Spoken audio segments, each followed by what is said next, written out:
It's a beautiful afternoon here today. The sun is shining. There are gentle breezes blowing. I've got the windows open and it's 75 degrees Fahrenheit outside, which is like 24 degrees Celsius. So join me with a tasty beverage of your choice close to hand while we take a look at some 1- and 2-year Hoya updates.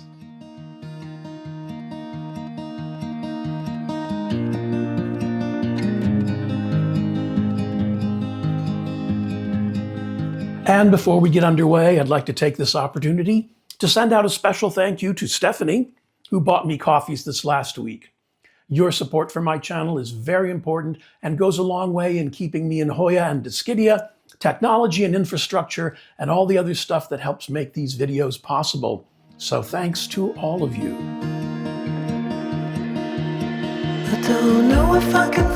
And we're going to start off with Hoyas that have been here for 2 years. And the first one up is my cutis-porcelana. Now, cutis-porcelana is native to the Philippines, and it was collected in either Samar or Bilaran Islands, material that came from those two islands. That's where it was discovered. It was first published in 2013 in Journal of Nature Studies by Wally Suarez, Jorge R. Sahagun, and Fernando B. Arrigue. And the name cutis-porcelana means skin of porcelain. And the flowers are supposed to be unique. They don't resemble any other species, as far as we know right now. So, yeah, this should be doing better. We have had an adventure. First, it got wailed on by flat mites. And there is still some flat mite damage that it's on the underside of these leaves. And so as part of its recovery process, I moved it into my bedroom where it gets brighter light, and I thought it would be a little bit more helpful. Also, just give it a better chance. I'd see it every day. Unfortunately, that turned out to be where my orchids were, the orchids that came infested with mealybugs.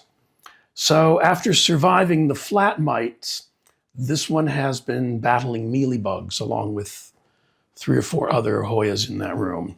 And we're trying to keep ahead of it. But I don't think it likes it there. It's got a little bit of sun stressing on the leaves, and the leaves are pretty enough. I'd like to see the blooms, but I just need to get this thing healthy. And I'm tempted to cut it way back. Because if I did that, I might be able to encourage some new growth, and I could get rid of most anything else and it wouldn't be that big of a sacrifice. You know, it's not that big of a plant.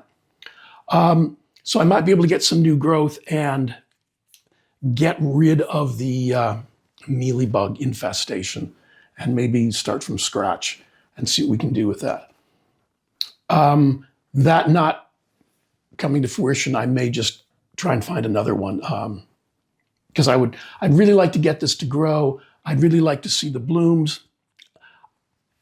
I don't think that's the best place for it, but because of its pest issues right now, I'm not going to bring it in here with the rest of the collection. So yeah, it should be doing better, but we're going to do what we can, you know? They don't always go smoothly. So I'd like to see something more out of this. I'd like to see the blooms, the unique blooms. I'd like to see more growth, which, you know, I don't have that much trouble with it. There are some roots coming out the bottom. It's got moisture. I've been pretty good about that. I think it's clearly getting too much sun, so I might have to try another location. And I've just got to get on top of the mealies. Anyway, we're going to keep our fingers crossed, and we're going to keep trying with this one because it should be a pretty plant, and I want to see those blooms in my house. This one came from Hoya Treasures on their website, and this is Hoya cutis-porcelana.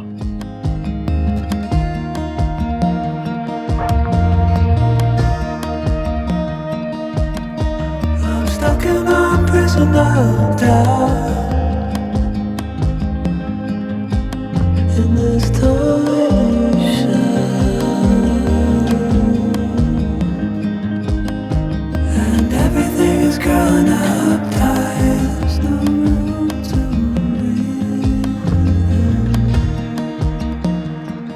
And another 2-year resident here is my Hoya finlaysonii wide leaf. Now, Hoya finlaysonii is native to Brunei, to Kalimantan and Sumatra in Indonesia, to Malaya, Sabah, and Sarawak in Malaysia, to Singapore and Thailand.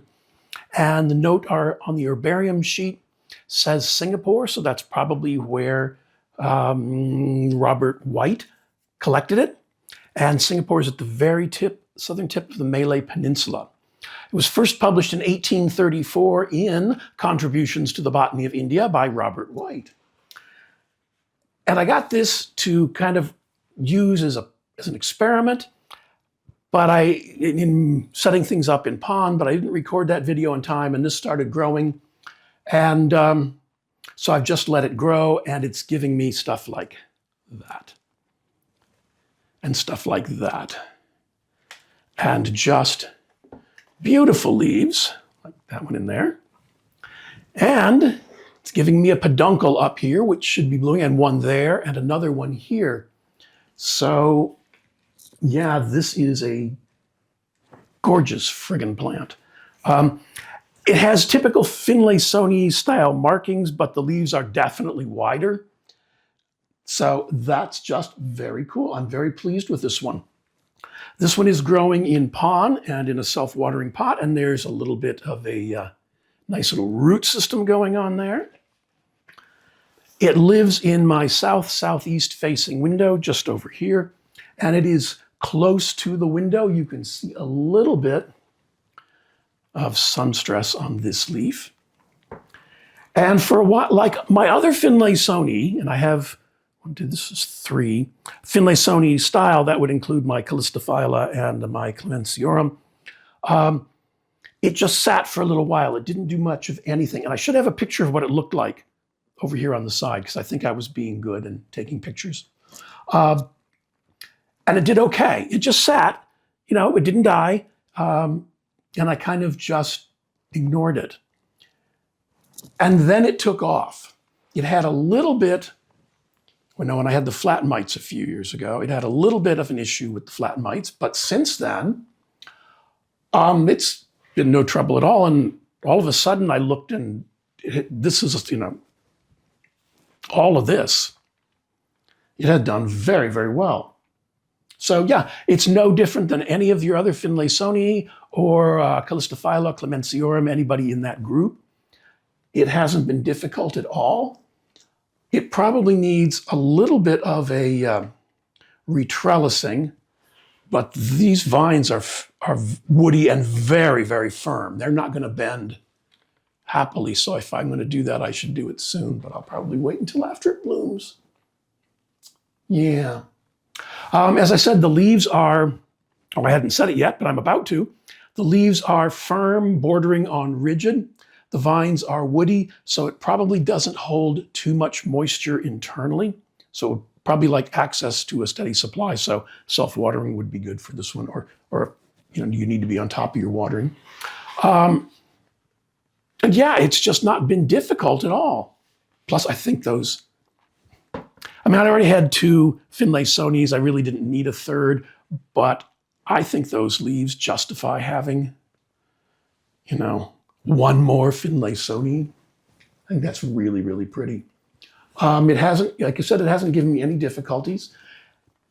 It just grows. As long as I keep on, same old thing, as long as I keep on top of the watering, it does fine. So that's what we're looking at. Yeah, this one's just been no difficulty, and I like that leaf shape. It's just like a nice, different kind of finlaysonii. This one came from Leaf Love and Gardens on Etsy, and this is my finlaysonii wide leaf. And nobody is watching at night. The water rises.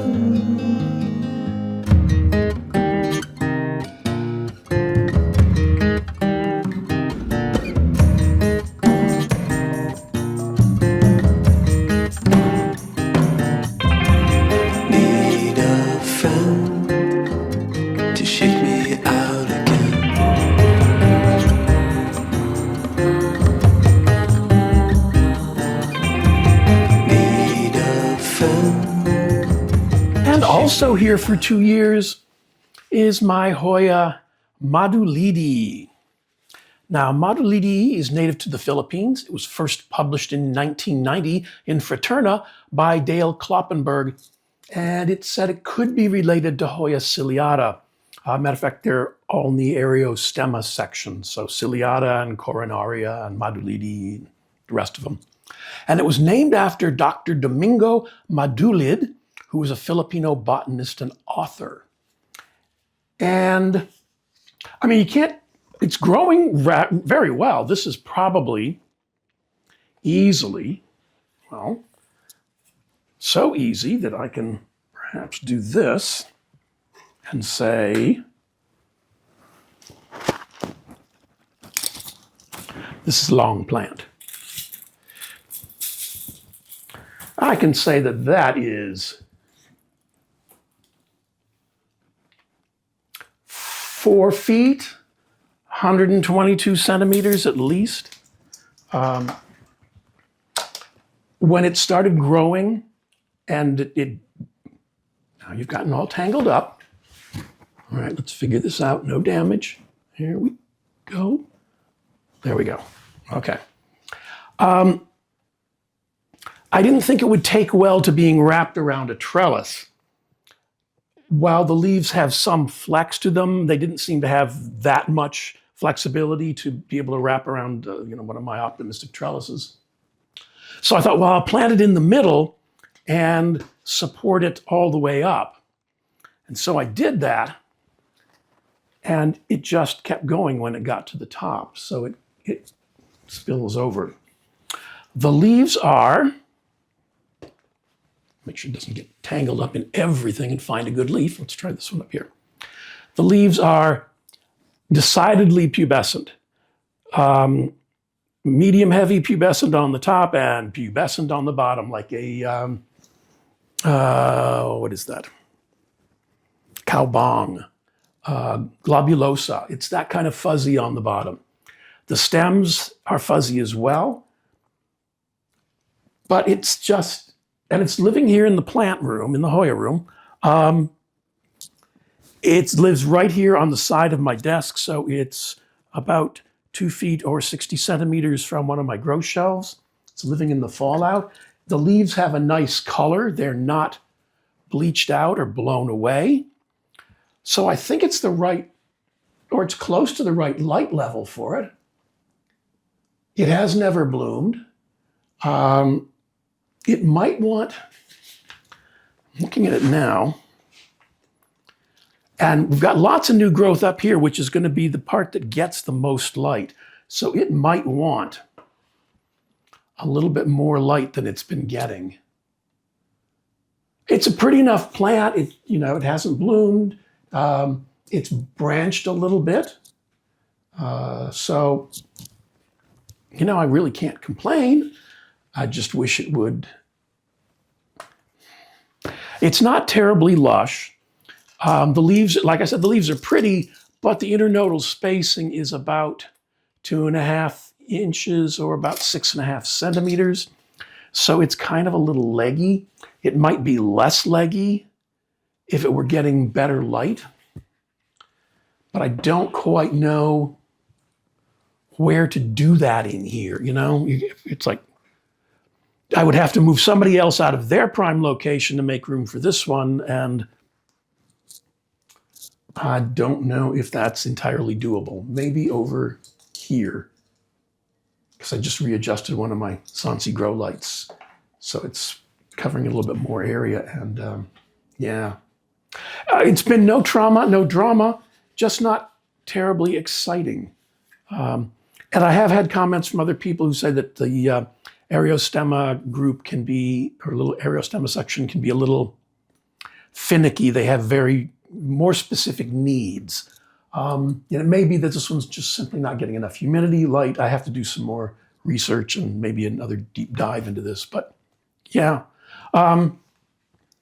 If you're willing to give it a try, it's not been any difficulty. I just can't figure out what it is that it would like. We'll see what it does, because it's put out some good new growth in the last couple of weeks. Everything has. It's a jungle in here.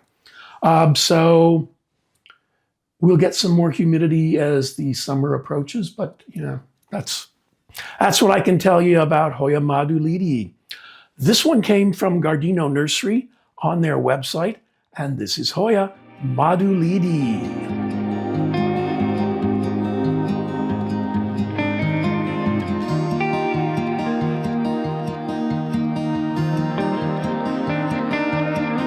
Don't know if I can find my way out.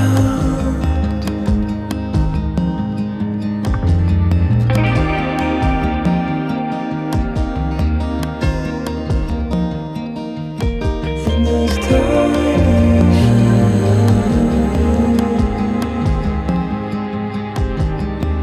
And the next one I'm really pleased with, and this is my Hoya mengtzeensis.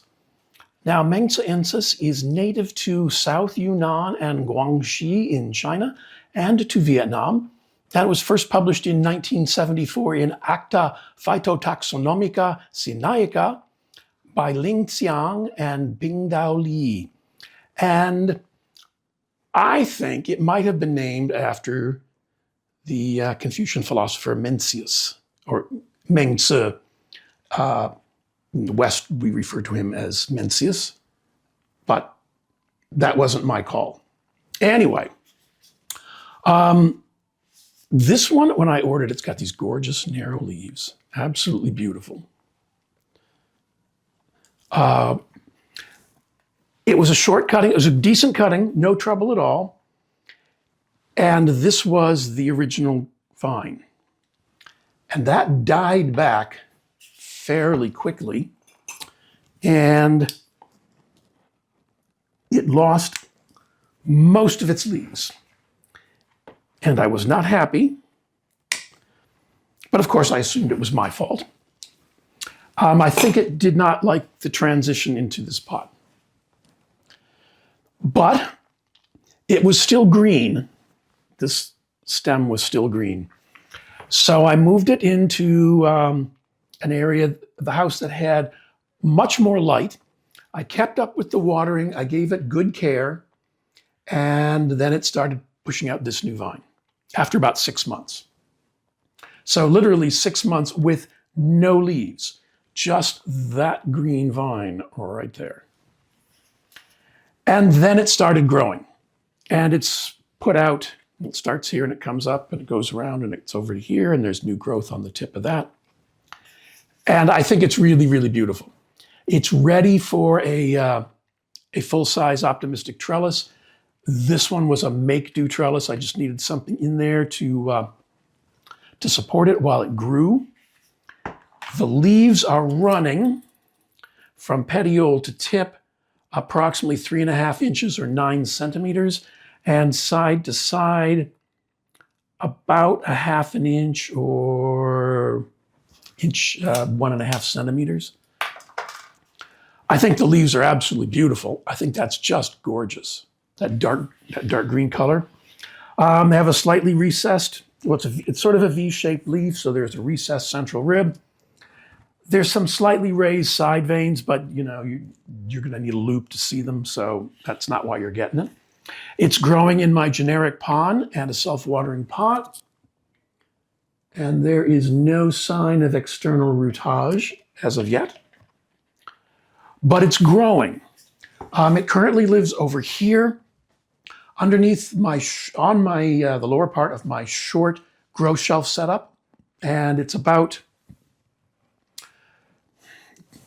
60 centimeters, 2 feet, maybe 45 centimeters, 2.5 feet from the grow bulb.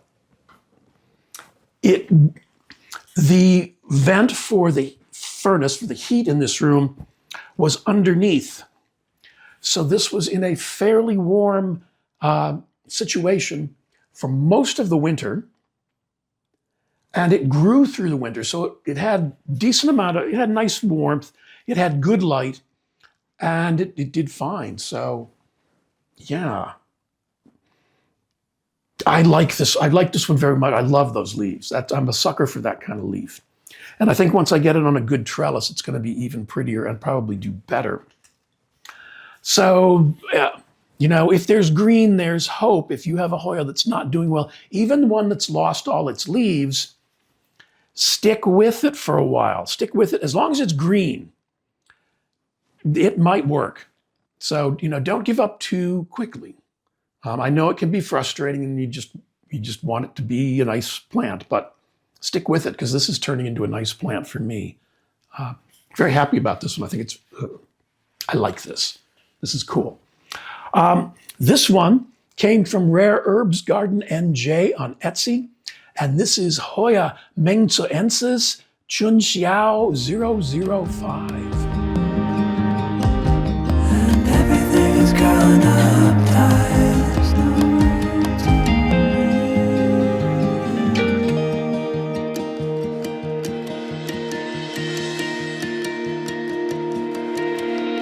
Fall into the ocean.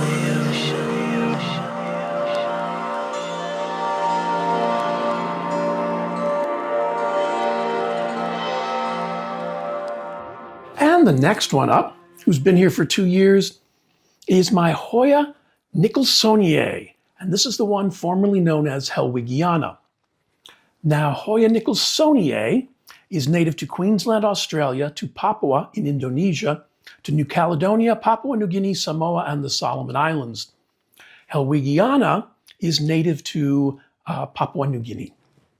It was first published in 1907 in Repertorium Speciarum Novarum Regni Vegetabilis, or the Repertory of New Species of the Vegetable Kingdom by Otto Warburg. And I think this is just a gorgeous plant. I think it's so, so pretty. Leaves are just beautiful. And this is one of the few Hoyas that I think looks good when it gets sun-stressed because it turns, if I can find, the leaves develop this kind of maroon mahogany color, but all over. And the veins stand out incredibly well. I think it's so pretty. That requires a lot of light, and I don't have real estate available to give this a lot of light. But if I did, I probably would, and it would look very interesting, very pretty. This is the second one I've had. The first one did really well for me. It grew really well, and then just up and died. It did, like, by the time I noticed that there was something not right, it was too late and it was just about gone. So I put it back on my wish list and kept an eye out for it, and I found one. And I should have a picture over here of what it looked like when it first arrived. And it should show, I think it came with a good amount of sun stress on it too, so you might get an idea of what I was talking about. And this has just done very, very well. It has bloomed, and I'll put pictures of the blooms over here on the side, but I have 1, 2, 3, 4, 5 peduncles, and some of them are quite serious. I mean, that's bloomed a lot. It's growing in my generic pond mix in a self-watering pot. It's got a little bit of root growth along the wick and does really well. It lives down here in front of this grow shelf and has just been happily plugging along. It's just, you know, it's just pretty. I like almost everything about this. As a matter of fact, I can't think of anything I don't like. It has slightly raised central vein and slightly raised side veins. The leaves, when they get older, are firm but not rigid. They are measuring, there's a couple monsters down here, but on the whole, that's a good medium-sized one there. From petiole to tip, they're measuring about 4 inches or just over 10 centimeters, and from side to side, about 2 1/4 or just under 6 centimeters. No difficulty, no drama, no trauma. It seems to be able to do well in ambient light, in ambient temperatures, ambient in general. It seems fine with all of that. So I don't have any issues with this plant. It's usually fairly easy to find. Just make sure if you're looking for this one, you look for the one that was formerly known as hellwigiana, because not all nicholsoniaes are the same. and they don't all look exactly alike. But I haven't had any issues with this at all. I just think it's really, really pretty. I think the leaves are pretty. I think the blossoms are pretty. And I should have, if I haven't done it already, I'll put in pictures of the blooms over here. You know, not a problem plant. This is one of the good ones. So yeah. And if you like it that red burgundy color, then just, you know, give it a bunch of light. Give it lots of light, and it'll do that for you. No problems. Nothing but good to say about this one. This one came from Hoya Treasures on their website, and this is my Hoya nicholsoniae, formerly known as Hoya hellwigiana.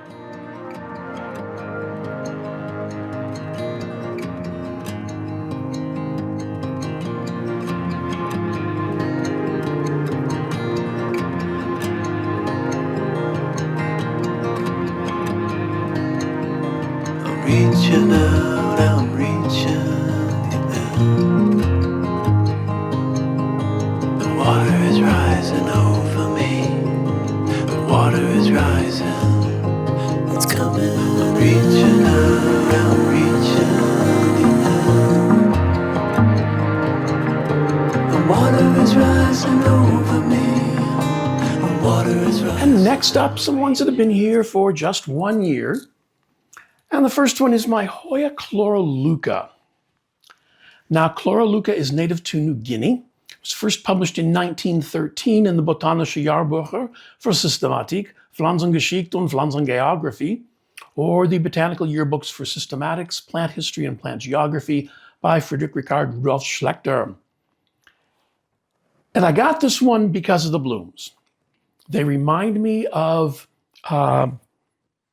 Hoya bella blossoms, except rather than being that magenta kind of purplish color in the center, they're lime green, they're bright green.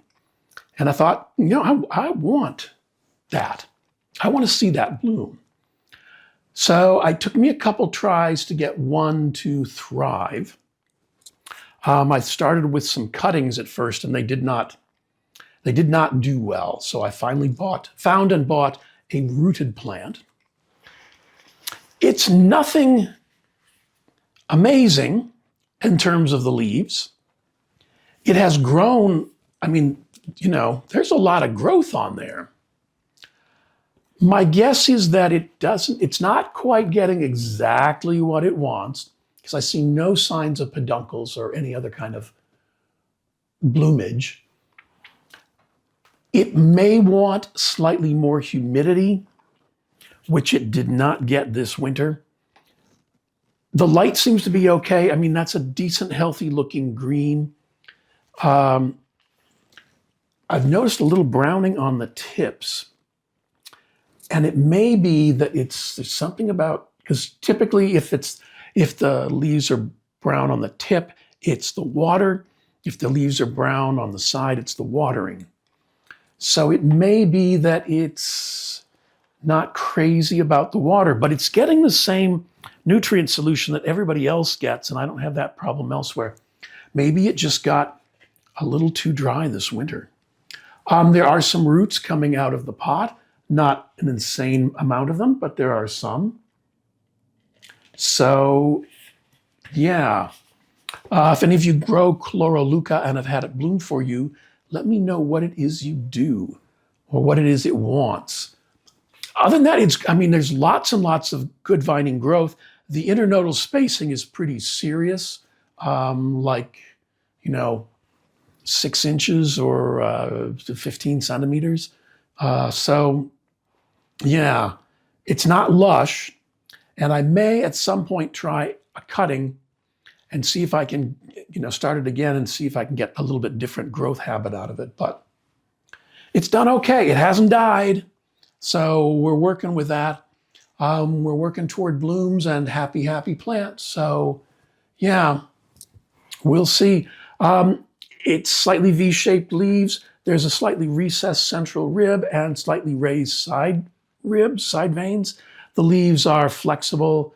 They're in the same category as, what have I got around here? There's a decipule that needs a drink, and a loki, a nabawanensis. They're sort of in that same type in terms of the leaves. So Yeah. Um, we're going to keep going with this one because it's doing okay. It's alive. Hadn't died. So perhaps my expectations aren't quite high enough, but I had one that died on me, so yay. This one came from the North Austin Plant Company, and you can find them on Palm Street. And this is Hoya chloroleuca. I don't know if I can find my way out.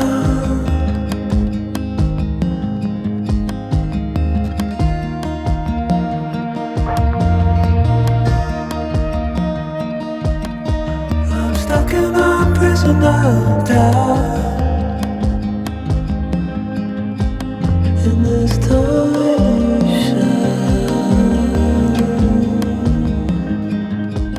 And next up for 1 year is my Hoya exilis. Now, exilis is native to New Guinea, the island of New Guinea, which is Papua province in Indonesia and the nation of Papua New Guinea. It was first published in 1913 in the Botanische Jahrbucher für Systematik, Pflanzengeschichte und Pflanzengeographie, or the Botanical Yearbooks for Systematics, Plant History and Plant Geography, by our friend Friedrich Richard Rudolf Schlechter. And the herbarium notes say Nguyen, so that's probably where it was discovered by Westerners. This one, I'm not going to, it strikes me as being a little delicate. It did not like the drier air this winter. It had a little bit of a vine, but that just died back. However, it put out a new vine here, and it's put out a new vine from the base.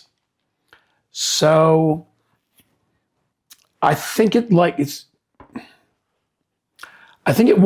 the amount of light I'm giving it, I think it wants a steadier supply of moisture. It's currently growing in pure pumice in a self-watering pot. There are no signs of emergent roots. And it's been doing okay. I got this because the blossoms are supposed to be beautiful. Of course, it has not bloomed for me yet. It does remind me of the chloroleuca that we just saw. The leaves are nice enough, and I'll get some close-ups. I should even have, after those come and go, I should have a picture of what it looked like when it first showed up. And it was a good cutting, no complaints about that.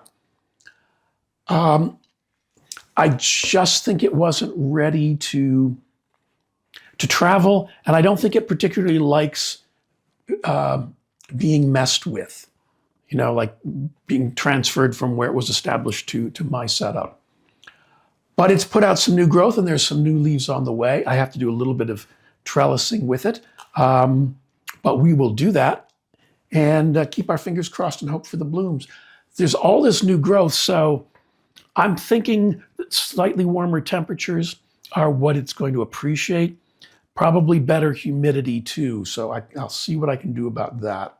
But we have our average humidity in Rhode Island is like 55 to 60%. So this summer it should be very happy here. We'll keep our fingers crossed for it. But yeah, it's done well. No complaints for a year. Like I said, that's a new vine up to there, and there's another new vine in here. So it's ready to start thriving. Alive, then thrive. So yeah, that's where we're going. This one came from the North Austin Plant Company, and you can find them on Palm Street. And this is my Hoya exilis.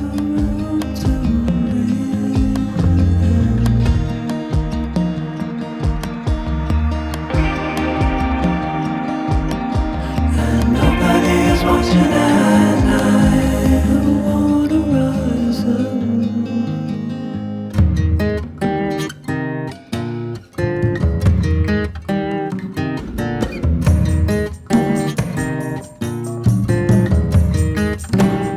The next one here for a year is kind of interesting. It's another Oreosparte. Now, as a species, Oreosparte is native to Malaya, Sabah, and Sarawak in Malaysia, in Indonesia to Kalimantan and Sulawesi. It was first published in 1916 by Hefte zum Botanischen Zentralblatt, Abteilung 2, Systematik, Pflanzengeographie, Angewandte Botanik. And that's the supplements to the Botanical Central Journal, Section 2, Systematics, Plant Geography, and Applied Botany, by our friend Friedrich Richard Rudolf Schlechter. And this was sent to me by my friends at the North Austin Plant Company. And they sent it because it was similar to my other Oreosparte species, but it had very much rounder leaves. And I thought, okay, that's interesting. There's the possibility that it could be a different species of Oreosparte from the other one I have. I'm not an expert in Oreosparte, but they do grow well for me for the most part. So I planted it up. It did fine. It pushed out a new vine, and all the other leaves on that new vine have the same shape as my other Oreosparte species. So I contacted my friend at North Austin, and he said that that was interesting, that his plant, the one from which he gave me a cutting, all of his has stayed round, and he was in touch with somebody else in Europe who had another cutting of it, and all the leaves there stayed this round shape. But none of the leaves on this one, and this is a new vine coming off that same base, none of the leaves on mine have gone round again. They've all kept that very much teardrop shape. I'm fine with this. This is weird plants, like, I usually really enjoy them. So I'm going to see what's happening. But this, from here on up, is all new growth. And so I consider that not bad for a year, They are very, very cute. They are very fuzzy. I'll put some close-ups of the leaves, the fuzzy leaves and the fuzzy vine. I should also, at some point in here, put a close-up of what it looked like when it first arrived, because I hope I have that. There's no emergent roots down here. There is moisture. And it's clearly happy and growing, so I don't have any complaints with this. I kind of wish the new leaves were all that round shape, but it didn't check with me when it started pushing out new leaves, so we're doing what we can. We'll see what happens with this. Perhaps it will put out a new vine from up here. Maybe if I did a little snip, it might. We'll see. And it'd be interesting to see if those leaves came in with the same round shape. But I don't know. But I rave about my Oreosparte. So here's another one to keep an eye out for. This one came from my friends at the North Austin Plant Company, and you can find them on Palm Street. And this is Oreosparte species with the descriptor round leaf. To shake me out again.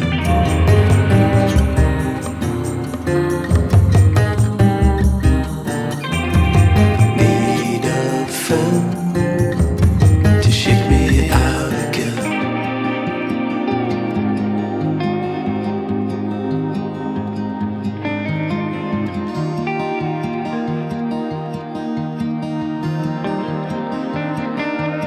I don't know if I can find my way out.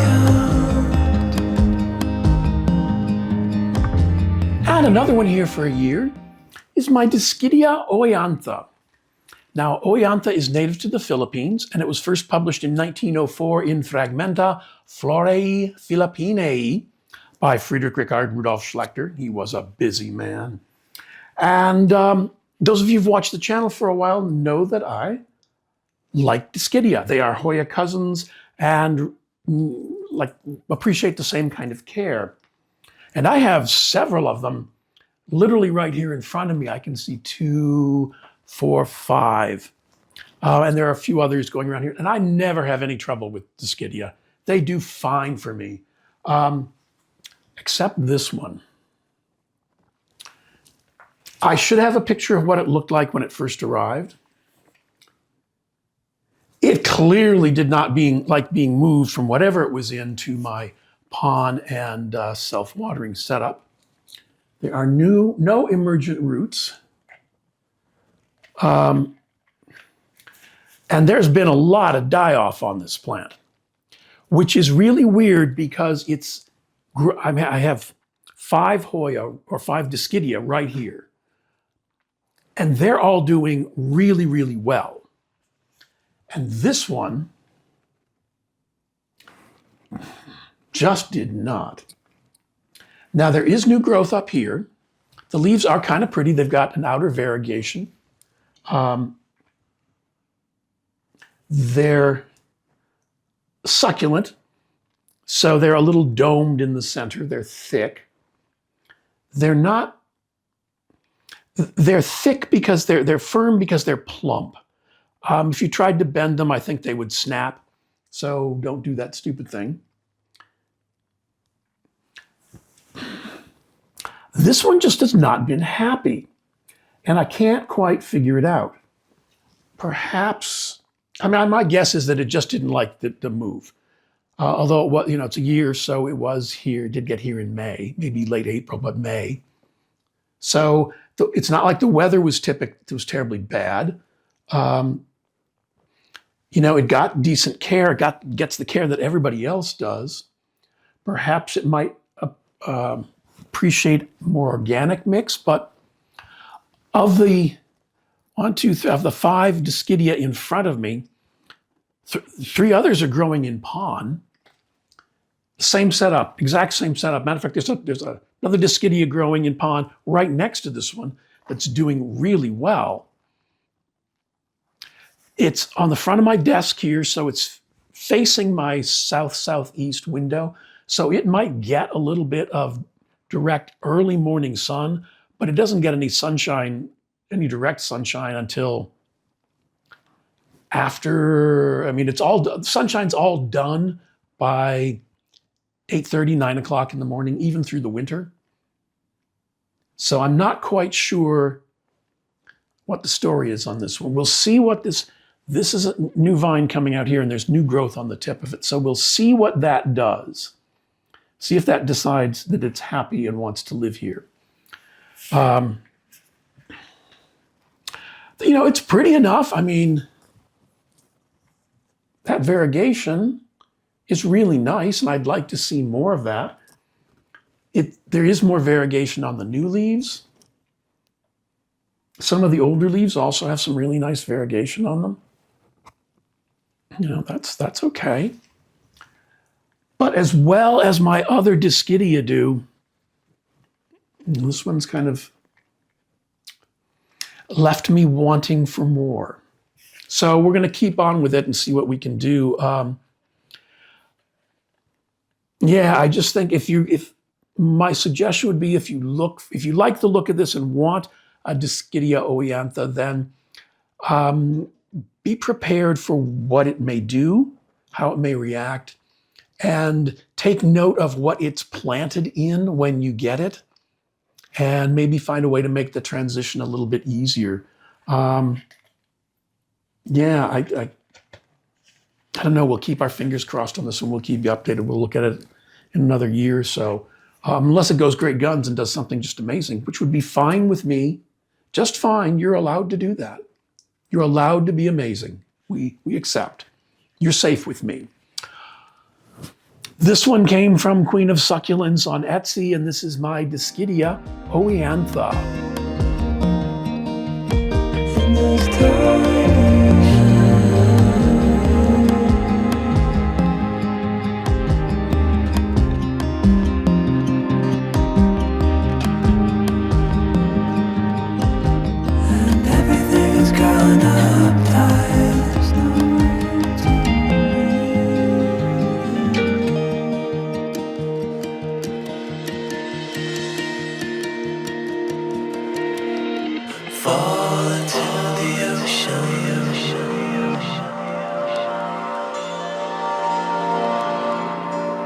And now a question from the comments, and this one came from Lori Beaulieu 8529 who said, I also have a question about self-watering pot for Hoya in chunky mix. Wouldn't it be too much moisture since Hoya don't like wet feet? And there's a couple things to talk about with this one, at least I think there is. First of all, when I talk about a chunky mix that I use for my Hoya and Dischidia and other things, there's no soil in that. There's no coco coir, there's no potting soil, there's nothing like that. So if you're thinking chunky mix is potting soil with a bunch of bark in it, my suggestion would be to try a different approach. My standard chunky mix for Hoya and Dischidia, when I use an organic mix, is equal parts of cocoa husk chunks, fine bark, pumice, and long fiber sphagnum. There is no soil, there is no peat, there's no peat moss, there's no coco coir, there's no potting soil involved at all. Coco coir and potting soil and that kind of stuff can hold way too much moisture, and it's not airy enough. So the thought should be that it's not a chunky mix, it's an airy mix, especially for Hoyas. It should be something more akin to what you would use for orchids. So my thought is that the long fiber sphagnum is going to hold a decent amount of moisture, but it's still going to be airy. The pumice will hold a bit of moisture, but it's going to be airy. And the same with the cocoa husk chunk and the fine bark. They'll all hold varying amounts of moisture, but they won't compact and they won't get dense. They'll remain airy. So whether you use them in a self-watering pot or in terracotta or something else, that mix is going to be airy enough. So I always tell people, don't think chunky, think airy. If you grab a handful of your mix and squeeze and drop it, it should fall to pieces. If it stays in a lump or a clump when you squeeze it together, then it's not airy enough. So yeah, that's the first thing, is about the mix. It should be airy, not chunky. That's your prime concern. Now, I haven't had any difficulty with my airy mix and self-watering pots. The only difficulty I've had has not so much been with the plants, but that the airy mix itself acts like a wick.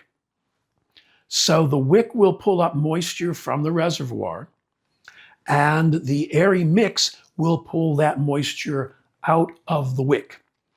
And because now we're going to something, in some cases, a pot that has a 4-inch round, and 4 inches is like a 10 centimeter round pot, then that's going to wick away moisture from the reservoir faster than some of my inorganic mixes. So that's the only thing I have to keep an eye on with the organic mix in the self-watering, because my stuff is in ambient temperatures and ambient humidities. The organic mixes seem to dry out a lot more quickly. So yeah, it's not, for me, the organic mixes in a self-watering pot work absolutely fine, and there's no issue with the rot. Now, the next part of that is, since Hoya don't like wet feet, and that's not necessarily true. I have Hoyas that have grown out the bottom of the inner pot of the self-watering setup and grow in the reservoir. So it's not that Hoyas don't like wet feet. The roots will grow to take advantage of whatever resources they can find in nature. So if they find a cache in the fork of a tree where water collects, the roots will grow into that to take advantage of it. So it's not that they don't like wet feet, it's that they don't like being suffocated. So in the reservoir, they may grow into that body of water, body of moisture, and make use of it and pull it out, but it's not a constant thing. The roots aren't always underwater, and it dries out and it gets water, and it dries out and it gets watered. So it's not being drowned in the reservoir. But yeah, it's not the idea that Hoyas don't like wet feet. That's not really true. They don't like being suffocated in moist, gloppy soil or anything peat-based or soil-based. So yeah, so I don't have any issues with organic mixture and self-watering pots.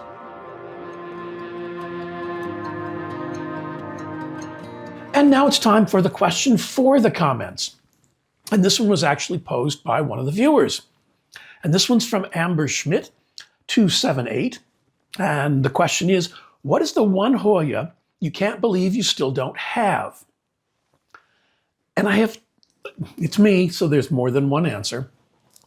The first one is Hoya undulata. And I had an undulata, and it did so well. I was so happy with it. It was growing, it was doing well. And then I did something, and it became very unhappy, and it just died. It was like a 2-week process, and there was nothing I could do to stop it. And I watched this plant that had grown so well and done so well for me just die. And there was a whole story with it. It got delayed in shipping, and it was shipped in one of the coldest weeks in the winter, and it survived all that. Did well for like 2 years, and then just unlived itself, or unalived itself. It just died, you know? So I am not ready to go back and invest myself in one of those quite yet. The other one is a Hoya Didera. And it's nothing fancy, it's nothing elaborate, but I've always kind of looked at it and thought, you know, that's really neat, that's really neat, that's really neat. And every so often I remember and go looking for one, but I haven't found one yet. And I've been, you know, reaching out to some of my resources and saying, you know, you guys got any of these? I'm looking for one. So yeah, so in the comments below, tell me the Hoya that you are surprised that you don't have. Not because of price or rarity or anything like that, but you kind of every so often look around and say, I don't have one of those. What? How come I don't have one of those? And let us know. Let's see what we come up with. That should provoke some interesting discussions. And as always, I'd like to thank you for choosing to spend a little bit of your time with me this week's end. Please remember to click the thumbs up like button, the subscribe button, the notification bell to get reminders of when I upload new videos. And if you're on a mobile device and you've finished watching and commenting, click on the hype button. All 4 of those things help convince YouTube that people like watching my content, and so they recommend it to other people. A lot of the products that you've seen me use are available in my Amazon storefront. There's a link in the description, or you can scan this QR code with your phone app on your phone and visit the storefront. I receive a small commission on the sales from purchases made there, and it's a great way of supporting the channel by buying things that you might buy anyway. If you're in the market for grow lights, I have a relationship with Sansi, and there's a link to their website in the description, or you can scan this QR code with your phone app, and if you use this discount code at checkout, you'll receive a 30% discount from the prices you find on the site. I've been really happy with my Sansi grow lights. They made a big difference for a lot of my plants this winter, and they'll continue to do so in some of the darker areas of my home throughout the summer. So yeah, I receive a small commission on the sales from the Sansi website, and it's another way of helping to support the channel when you're buying things that you might buy anyway. If you'd like to support the channel directly, there's a link in the description to my Buy Me a Coffee page, or you can scan this QR code to visit the Buy Me a Coffee page. If you want to support the channel through YouTube, there's a thanks button down here, and YouTube handles everything for the thanks button. Again, as usual, I'm going to post links to a couple more videos over here on the side, and please enjoy the rest of your week's end.